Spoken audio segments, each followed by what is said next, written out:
الحمدللہ وحدہ والصلاة والسلام علی من لا نبی بعدہ اما بعد بسم اللہ الرحمن الرحیم۔ اہل سنت والجماعت کراچی ڈویژن کے زیر اہتمام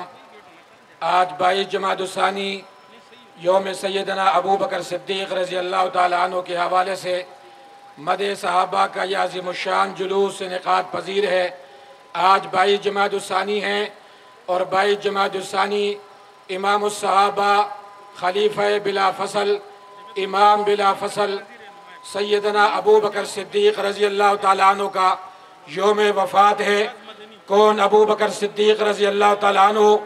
جنہوں نے سب سے پہلے نبی کا کلمہ پڑھا، وہ ابو بکر جو نبی کے سب سے پہلے صحابی بنے، وہ ابو بکر جو نبی کے قدموں میں سب سے پہلے آیا،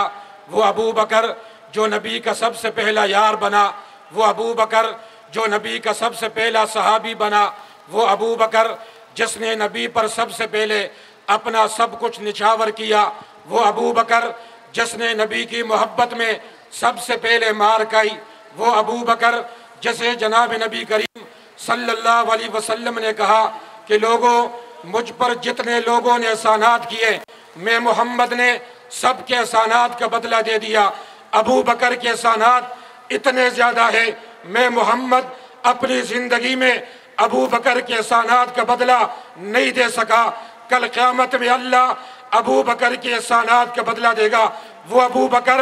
جناب نبی کریم صلی اللہ علیہ وسلم کی دنیا سے رحلت فرمانے کے بعد صحابہ کرام جمع ہوئے باہم مشاورت کے ساتھ، جسے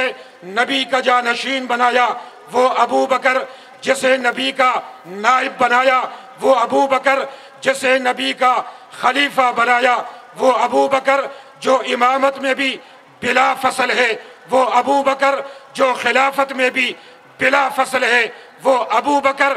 آج 22 جمادی الثانی کو اہل سنت عوام آج اس مدح صحابہ قافلے کے ذریعے ایک طرف ابو بکر صدیق کی عقیدت کو سلام عقیدت